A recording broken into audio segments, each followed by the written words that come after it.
Hello everyone, how's it going? When we get a sufficient amount of vitamin D, it actually helps us to build and maintain healthy bones and teeth. It also can help support our immune health, and it may even help us with our mood. However, there are about 35% of adults in the United States who have a vitamin D deficiency. What's causing this deficiency, and how can we be sure that we're getting enough? If that sounds interesting to you, then keep watching.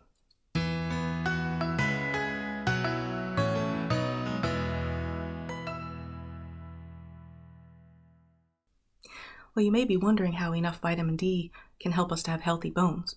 Well, our bodies can only absorb calcium when vitamin D is present. And that's why many times you'll buy a calcium supplement and it often has vitamin D as well, because of course we need calcium to have healthy bones. Now you can ask your healthcare team to order a blood test for you just to determine if you do have a vitamin D deficiency. Today we're actually going to talk about who are most at risk and some reasons why people may have a deficiency. We're actually going to talk about 5 things that might cause this deficiency. And we're also going to talk about how we can make sure that we're getting enough vitamin D. Now, one reason that we may have a vitamin D deficiency is if we spend most of our time indoors. And this is because our bodies actually make vitamin D when direct sunlight converts a chemical in our skin into an active form of the vitamin calciferol. Depending on where you live, the sunlight may be reduced. This happens for a lot of people actually in the wintertime. A second reason that someone might have a vitamin deficiency is if they're an older adult. You could be more at risk. There are many older adults who they don't get outside very much, especially those who are in a care facility. Also, as we get older, our skin's ability to synthesize vitamin D declines. There was actually one study that showed the production of vitamin D when a person's at age 70 is like half of what it is for someone at age 20. Number 3, you could have a vitamin D deficiency if you have darker skin, because if you have darker skin, you actually have a higher level of melanin, so your skin is going to absorb less vitamin D. And number 4, if you have an inflammatory bowel disease, liver disease, or if you've had bariatric surgery, you could be at more risk for a vitamin D deficiency. And this is because vitamin D is fat soluble, so it actually relies on our gut to be able to absorb fat from our diet. And if we have some kind of a medical condition that reduces our body's ability to absorb fats, we could actually become deficient in vitamin D. Number 5, something that can put us at risk is if we're dealing with obesity. This is because the fat cells can actually keep the vitamin D isolated and not allow it to be released. Now, even though vitamin D is a common worldwide problem, it is actually something that's very preventable and very treatable.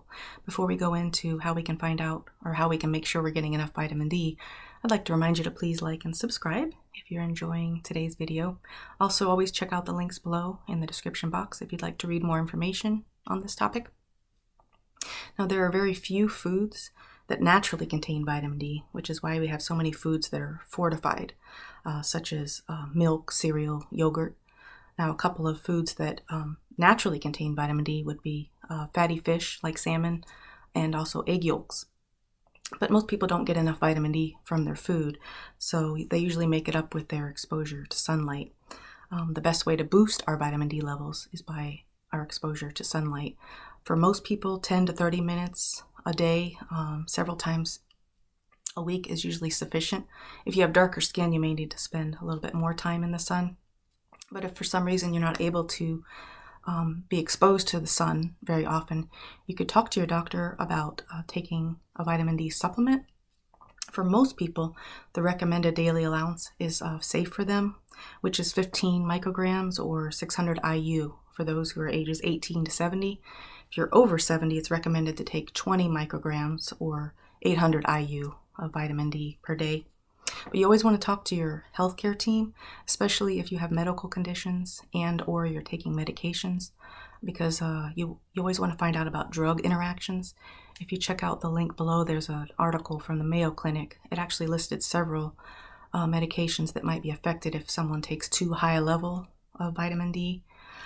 It mentioned people who take medication for chronic kidney disorder, blood pressure medicine, heart medication, cholesterol, even some medication people take for psoriasis. So just to be on the safe side, just always check with your doctor to find out if it's safe for you to take a supplement and what the dosage would be, what dosage would be safe for you. Now, if you do confirm that you have a vitamin D deficiency and your doctor says it's safe for you to take a supplement, you want to just keep in mind that the body tends to absorb D3 better than D2. Also keep in mind that you would want to take it with a meal. That can actually enhance the absorption, especially if the meal contains some fat. Now, having a vitamin D deficiency can actually lead to fatigue, bone pain, muscle weakness, muscle aches, muscle cramps, and even depression.